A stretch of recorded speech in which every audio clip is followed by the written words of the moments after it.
This is the Functional Rehab Podcast with your host, Dr. Ashley Mack. Let's talk about flat feet. What is it? Why is it important? And how does it actually affect our day-to-day? And then if you are dealing with flat feet, what are some strategies for us to actually make changes in the event that it becomes a problem? So I thought that rather than have myself just go through this as compared to the last episode, which I talked a lot about footwear, I thought I'd actually be able to interview one of the experts in foot and ankle medicine. So today I have Dr. Chittenden, who was actually a guest on a previous podcast on a different show, which I'll actually put the link into the show notes. Dr. Chittenden, good to see you. Thank you so much for being a guest. Thanks a lot for having me. Yeah, I mean, the honor is all mine. And so let's talk a little bit more about flat feet. Well, actually, before we do that, I think a lot of people, when they're like, okay, I know I have flat feet, I think I need to see some sort of doctor. And so some people will say like, oh, go see an orthopedist, go see a podiatrist. There's a lot of different people that clients can go to. So let's talk a little bit more about your profession, your concentration in podiatric medicine. Sure. So podiatry is the study of the human foot and ankle. We specialize in aspects, everything from clinical medicine, meaning things that you have like maybe like a strain or some minor pain in your foot. Maybe you stubbed your toe the night before, and now you've got this kind of like bruise, and now you're in pain. So we specialize everything from that to ingrown toenails, to fungal nails, to actual infections of the foot, and going all the way up to actual trauma of the foot, fractures during traumas and sporting activities. That's pretty much our wheelhouse. Yeah, so pretty much anything from the knee down. And what's really interesting is the fact that our feet really connect us to the world, right? If we don't have our feet, we won't necessarily get the feedback as compared to if we didn't have a foot to begin with. So very, very important. So let's talk about flat feet itself. Sure. I think people hear that term and there's a lot of confusion. They're like, do I really need to see it? Because you go on some of the internet influencers, some of them say like, oh, if you have flat feet, this is a huge issue. Or the other end of the spectrum, which is if you have flat feet, it's not that big of a deal. So can you tell us a little bit more about what flat feet is and what causes it? Sure. So flat feet actually is a very common deformity in the foot. I would say it roughly affects more than half of the population, different ages, everything from kids from all the way down to 12, all the way up to elderly people in the 60s, 70s.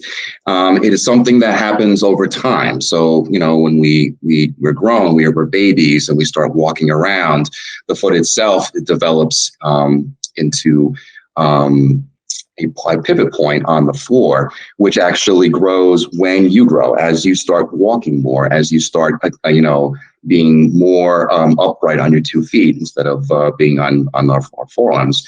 The foot itself starts to accommodate those forces. So what we actually have is an anatomical, if you will, almost like a spring-loaded platform that we walk on. And through our years of walking and years of standing and years of utilizing that, we have something called an arch, which basically is formed by specifically tendons, ligaments.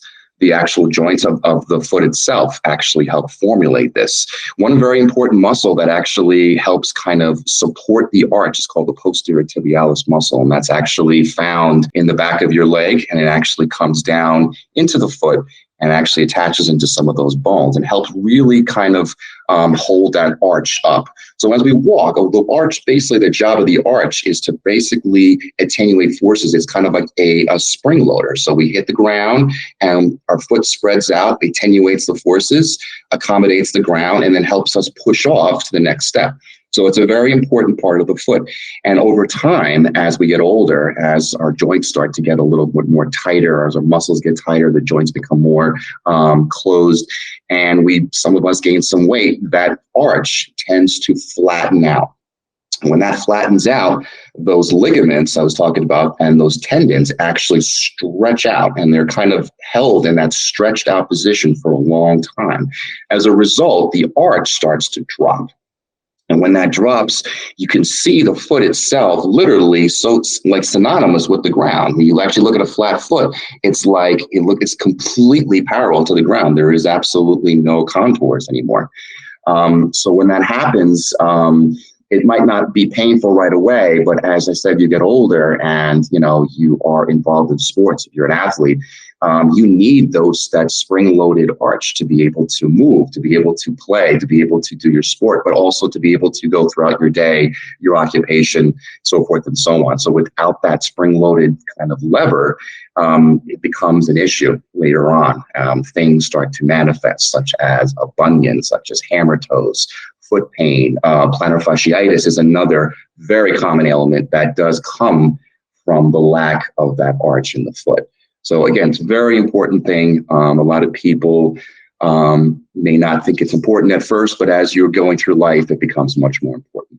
So it's something that actually occurs in a lot of people. And you brought up the term deformity. And I think it's a very important term to understand, because a lot of people will look at deformity and be like, oh my gosh, there's something wrong with me, right? But I know that, especially going through my training, and this episode is particularly useful, exciting, because of the fact that not only are you a podiatrist, but also you had a background in physical therapy as well.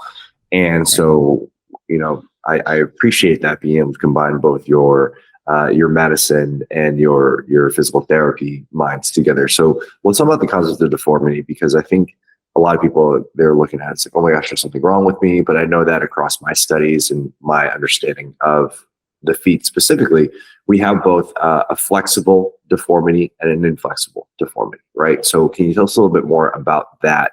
Sure. And, we can calm some of the listeners down and helping them say, like, listen, yeah, these are changes, but we can manage them. So when you're talking about rigid and flexible, the rigid component usually comes with kind of a congenital background. So somebody who has a congenital neuropathical issue, such as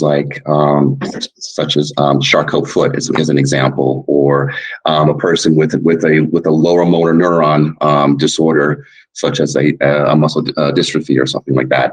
That's very common in that regards. There's also formation of the bone. We have something called a bony coagulation. What happens is, as the child starts to develop into the walking portion of their life, some of the bones will actually form a correlation, which the bone itself actually becomes a part of another bone. There is no specific gap, or there's no specific joint line between the two bones. And one of it is the calcaneonavicular, which is also, and so there's also a subtalar correlation. These bones actually form as one piece instead of two specific joints. So that also will contribute to something called a flat foot, which cannot be corrected using external means, such as an orthotic, such as physical therapy, therapeutic exercise, so forth and so on. Those types of situations, we need to use a surgical intervention to correct the problem. A flexible foot, as it kind of sounds like, it was once, the arch was there, but as time goes on, that deformity, I'm using the word deformity. Deformity just basically means a little bit of something that's not normal, not what is anatomically correct. I guess that's the best way to describe it. So I say deformity. It's just something that is deviant of that anatomical specificity of the arch. So in a flexible foot, that is a same kind concept, but it can be corrected using orthotics, which we can actually help try to almost train the muscles to kind of act as that kind of hammock to kind of create that arch. If the child is young enough, I think the cutoff is about 6 or 7 years old. After that, we can use custom orthotics. You can go to a podiatrist or an orthotist. We can actually create an orthotic for you. It's a mold. We take your foot, we put it in a mold, and we mold the contours of your foot with the custom orthotic, and that is yours to use, and that will help try to at least increase the surface area and try to give you some support with your arch being fallen. That's the basic difference. Yeah, and so let's talk a little bit more about that support. I think you brought it up earlier in your description of flat feet, but one of the things specifically that I've been presented with a whole bunch of times is trying to figure out, well, is the development of this flattened arch, is it more of a fast change, as in something that happened overnight, or is it a long-term change? In your experience and your training, like what's the answer to that? Is it more of a faster change or more of like a longer term where it takes like months to years for it to actually develop? Sure. So yeah, so definitely for a flexible flat foot, it does take years as we go through development, as our body changes, as our BMI goes up. Some kids become and go and play sports, and they become athletic, and they increase of the BMI, the body mass index, will cause an increase in body mass, which will increase the likelihood of the arch being flattened. So I actually made a little diagram. I was explaining this to one of my patients a couple of days ago, and what I basically explained to that person, the foot here. I mean, I don't know if you can see it. I made basically a diagram of the foot, and you can see that I made a triangle. And you look at the 2 points, the one on the bottom of the first great toe, which is the first point, kind of like we call them a pillar. And then the other one being on the base of the pinky toe is the kind of the lateral or the outside pillar, and they all connect to the heel. So the heel is a very pivotal bone and really does drive this flat-footed phenomenon pretty well. When this part of the triangle actually dips down. So you imagine triangle being even and being balanced. But if this side, from the first ray all the way down to the medial part of the calcaneus, which is the heel bone, when that kind of drops down toward the floor, that's when we start to have that flat-footed, also known as pronation. So basically, we have now the triangle not being even as it was before, and when that happens again. That type of positioning becomes kind of like the new positioning. So it does happen over time. It can happen with occupations, people who are standing a lot, like such as construction workers, police officers, people, doormen, people whose jobs where you're standing 8+ hours a day. So that's just a lot of pressure that's constantly bogging down on that arch, and that kind of that middle part of that triangle starts to drop down, and we have that pronation going on. So it does happen over time. Yeah. And so, I mean, the human body will actually make adaptations to whatever demands it gets placed on it on a daily basis. So whether it be standing, whether it be sitting, our bodies will actually develop those changes over time. And so you discussed, like, from a cause standpoint, we're looking at the forces, right, that are actually like leading to actually the arch to actually collapse and flatten out, especially when bearing weight. So what are some of the components of that? We know that the external forces of, say, over time, standing for long periods of time, say having a greater body mass index as our body weight goes up. So what are some of the other components that you have seen? And then I'll share with some other components that I've seen that could be contributing factors. Absolutely. So as I was explaining before, how the arch, one of the major muscles called the posterior tibialis, which actually holds and keeps that positioning of the arch, when that muscle starts to flatten out, and that doesn't necessarily mean increased body mass, although it does tend to be that way, but somebody who becomes more sedentary in life and you're not as active as you were, you're sitting a lot, you're no longer using your lower extremity. So what happens is, with everything, the muscles tend to get weakened, slightly atrophied, and those muscles kind of like, I guess, let go, if you will. So when that happens, again, that those muscles and those ligaments really start to kind of relax, and that also contributes to that dropping of the arch. So that's a major component like that. Also, how we walk, what your biomechanics during gait is, that also will contribute to that. You have a flattened foot or a flattened arch, and you are basically pushing off. Instead of pushing off from the great toe, you're pushing off more of an angulation. What's going to happen now? That arch no longer really has to do anything. So you lose that active component within the arch. So those contributes, those definitely are major contributors to all of that. And also the way how your body is, your upper body, your hips, your knees.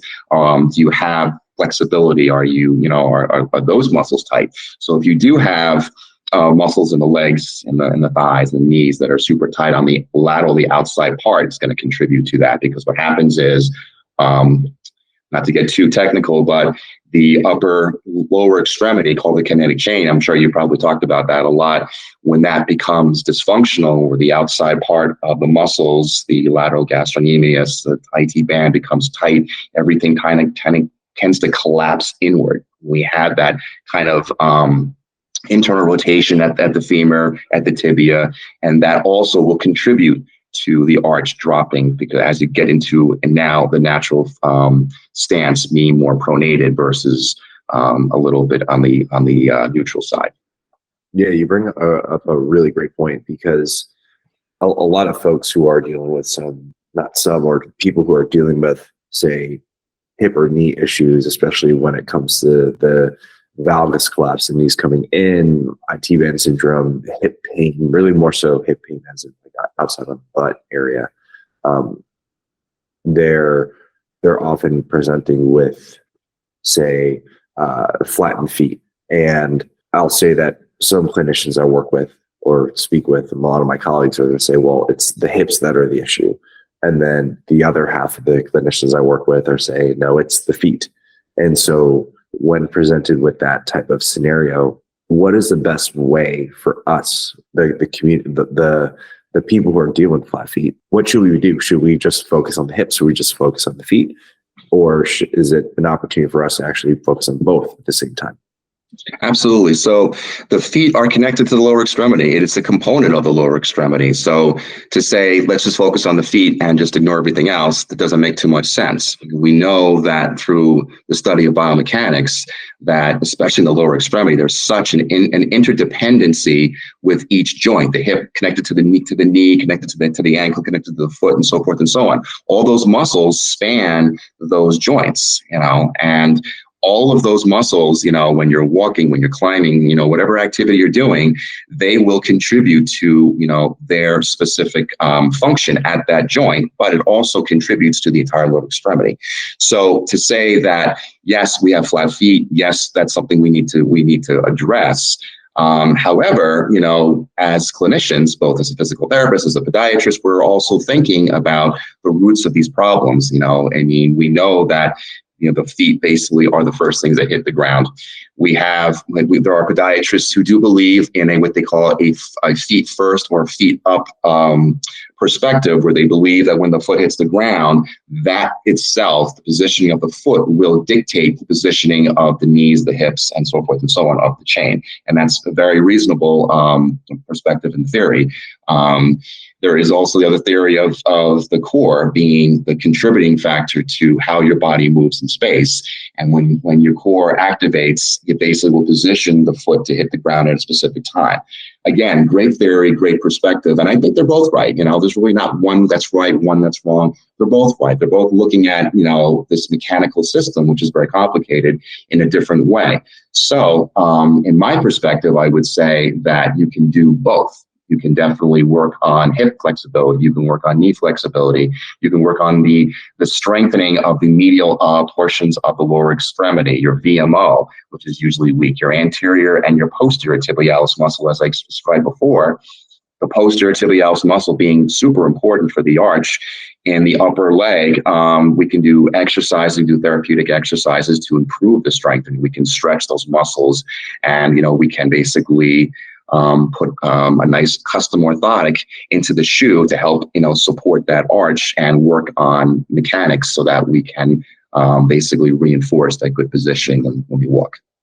I really appreciate you sharing that, because I think, especially in this social media world, our attention spans are so short, and as a result, when you're trying to get someone's attention, you have to say something that is very polarizing, because of the fact that if you end up just being in the middle of the road, no one's going to really care about what you're going to say, especially when you say everything actually works versus nothing works and this is the only solution.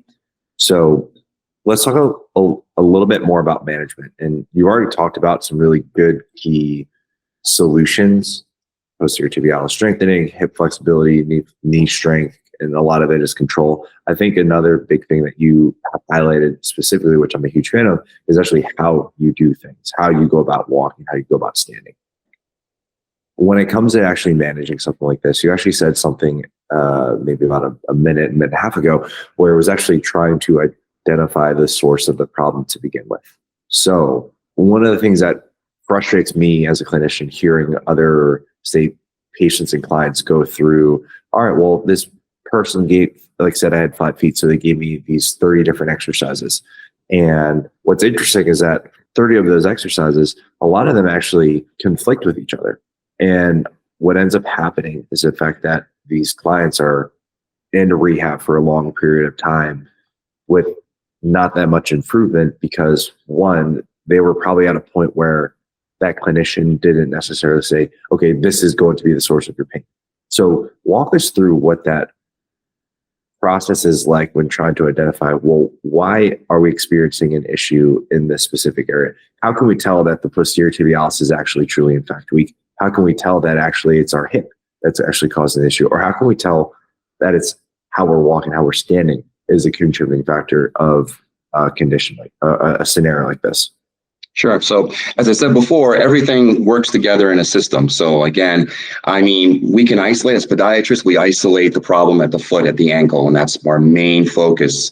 That's just who we are. But we also are very cognitive of the fact that, you know, as I mentioned before, the knees, the hips, they can contribute to why we have flat feet. If you have like almost an externally rotated lower extremity where you're basically standing like this, you know, it's only intuitive that the medial part of the legs, the knees, are going to buckle in. The valgus that you said before, you're going to have that kind of turning in the tibia. You're going to have that pronation. So for us as podiatrists, we when a patient comes in and they're complaining of, it's usually a pain or there's something that's causing a problem. If it's a child who has toe and gait and they're tripping over their feet, they can't play, they can't participate in activities. So the first thing we're looking to see is, let me see you walk. Let me see how the body is working in, a natural system.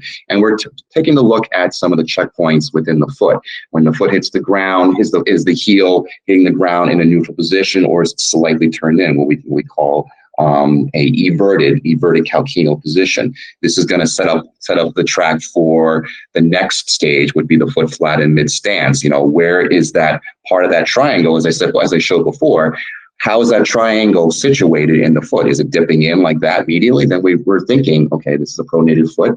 We're thinking that we have no arch support. We're thinking that we have, a delayed push-off. Some kids have a tight gastrocnemius, which definitely contributes to flat-footedness. So if we watch a kid who's walking and he hits the ground, he goes right off the ground, that before we even get to mid stance and that heel pops off, I'm thinking immediately there's a gastrocnemius tightness that needs to be addressed.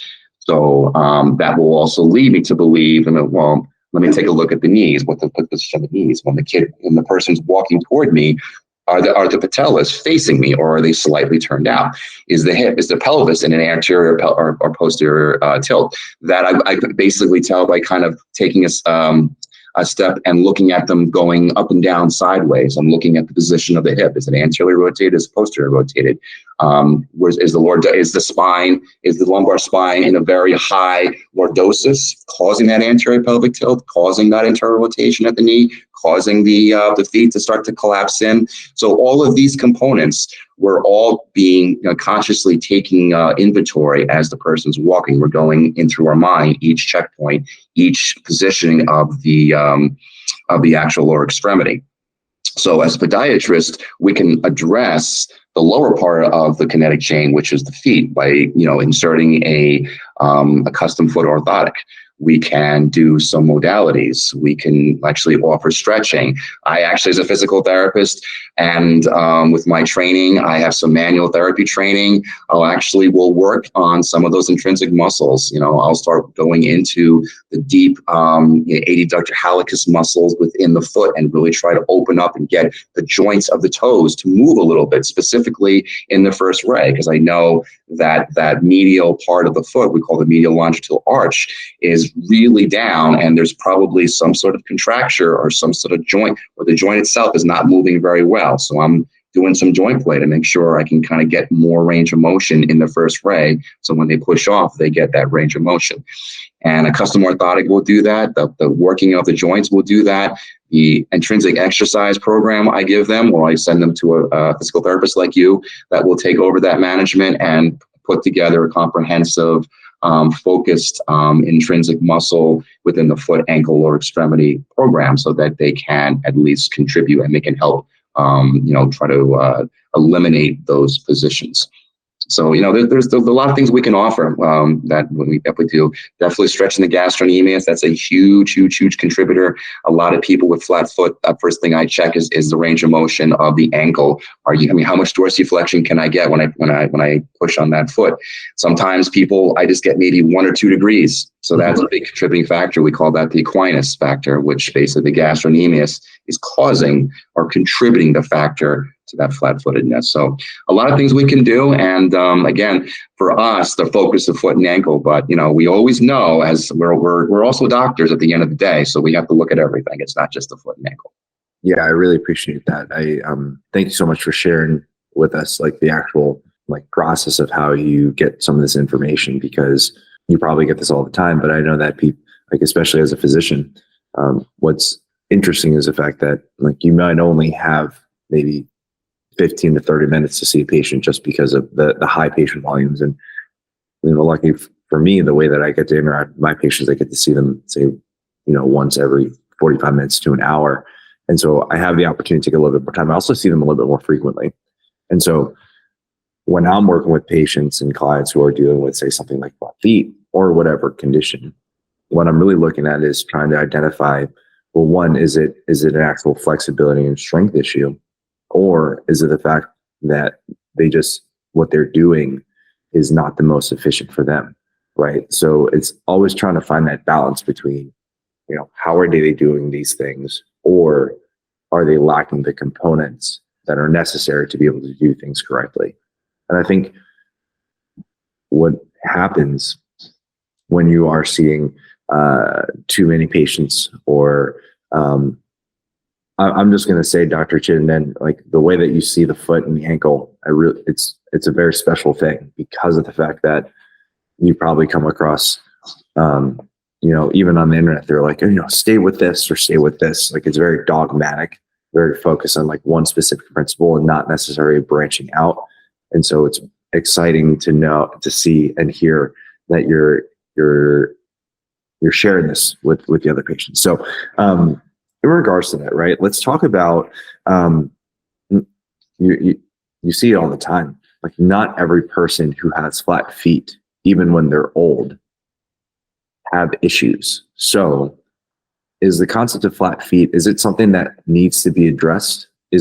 Or is it only a problem when it's actually a problem? What are your thoughts on that?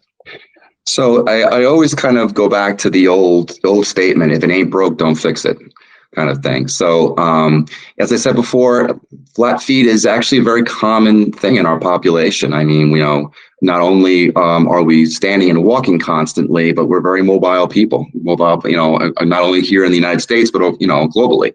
So there's many people out there walking around with flat feet that doesn't bother them at all. They go about their daily business, they go about their daily activities and don't think anything of it. So as far as what to do about it, usually in my perspective and what I see in the clinic, when a patient comes in, there's usually a problem attached to it, either pain or it's a formation of a bunion or hammer toes that are causing a problem with shoes and other activities. So there's always some issue that has unfortunately perpetrated to become an issue for them, where they need to now seek out medical attention and advice. So I would say that, myself, I have flat feet too. I'm not going to show them because they're pretty flat. I don't have any pain with my feet. I change out my sneakers every 6 months. I take part in activity, exercises, stretching, and it's never bothered me. So I'm just happen to be one of those folks that hasn't had a problem at this point. So if it doesn't bother you and everything seems to be good, then have at it. One thing I will definitely leave you with that is that, remember, the feet are the first thing to touch the ground in the morning. So anything that may perpetrate up the chain, let's say some non-specific low back pain, where there's really no answer to why this individual has back pain, something maybe you want to look at the feet to try to correlate that. Sciatic pain also, comes out of nowhere. Nothing specific, nothing on MRI, no tests are showing anything. Where's it coming from? No one really knows. So something to think about. Maybe, it might not be from the back. Maybe it's coming from lower extremity, the feet. The feet are flat. You could try an orthotic and say, hey, let me put you on orthotics. Try it for a week. Come back. Let me know if there's any change of pain. Maybe there might be some change of pain. Maybe the patient comes back and says, you know what? Whatever you did with my feet, my back pain seems to be a lot better. So that might be something to investigate as far as that's concerned. So, yeah. And I think I know the question to this. I think I know the answer to this question, but I'm going to say it anyway. Well, you being in healthcare, you being a podiatrist and a physical therapist, I'm sure you get encountered a lot amongst your family, friends, and also at parties and family just gatherings. They're like, "Oh, you're a podiatrist. Like, what should I do with my flat feet?"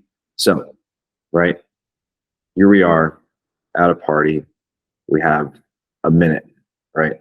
What's that one action step that people can take just from you just say you hearing they have flat feet? What is that one action step they could take away? So based on my experience, I have not actually been approached by anybody at a party about what I do with my flat feet. So that would be a first. And if I go to a party tomorrow, at least I'll know what to do. So this is good.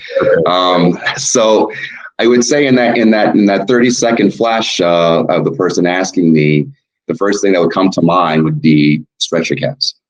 The calves have a very high correlation for causing deformity. Well, I don't say deformity, but flat-footedness, which could lead to more problems, plantar fasciitis being one of them. So the first thing I tell, I walk into a room and the patient's like, my feet are killing me. And I'm looking at their foot to see how, if it is flat, if they have if the navicular, what's called navicular drop is the measurement that we use to see a flat foot that's not in contact with the ground. We call it a navicular drop.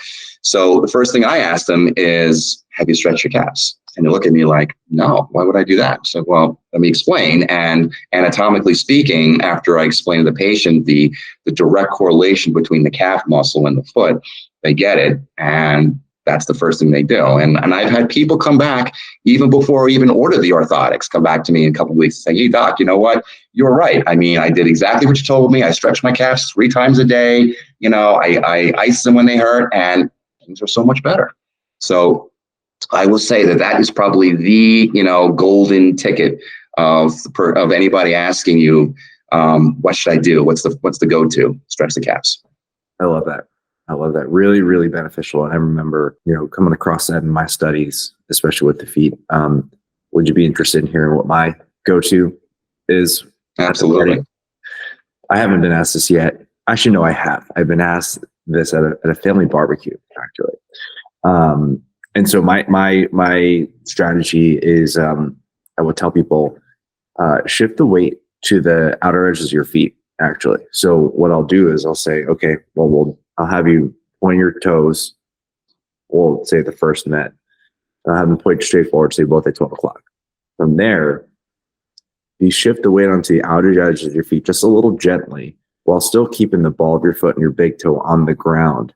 You'll notice that those arches start to lift up a little bit. You'll feel your butt activate. You'll feel your toes and maybe feet cramp up a little bit, but instead have to actively scrunch and be able to shift that. And that was really coined off of the fact that I see a lot of people, they are doing a lot of really great corrective exercises, but one thing that I'm particularly proud of is actually helping improve the efficiencies in people. And so I started experimenting with, what if we just shifted our weight over a little bit more? And anyway, I thought that was a cool thing as well. So I thought you'd appreciate that. Absolutely. And any postural change to the kinetic chain, especially moving from the inside to the outside, that's great. Perfect. Awesome. Dr. Chittenden, this was a really cool experience. It's good to see you again. Absolutely. Good to see you. I had this show, and I thought, who's the person that I know would be able to really, hit some home runs with this episode. So for the listeners who are, really intrigued and they're thinking, okay, I am having some flat foot issues, or I am trying to find some podiatrists, and they wanted to reach out to ask a few questions, what's the best way to get in touch with you? Sure. I mean, you can email me. I'll give you my email address. It's my first name, Keith, KEITH, 99 at hotmail.com. I am also on LinkedIn. If you want to go on LinkedIn, check me out. I've been publishing for the last couple of years. So most of my articles are up there if you want to learn a little bit more about some kinetic chain stuff. And I think I also have our last podcast is up there as well. So if anybody wants to go check that out, it's on my page. Go check it out. If you have any direct questions, email me. I'd be more than happy to answer them at any time. It's so good seeing you. And I'm excited for another episode. We'll talk about bunions or hammer toes, which is another set of things that we can talk about. So Sounds thanks great. again. Appreciate it. Thanks a lot for having me. No patient-therapist relationship is formed by listening to this podcast. We are not providing medical advice, and all information should be confirmed by a medical provider.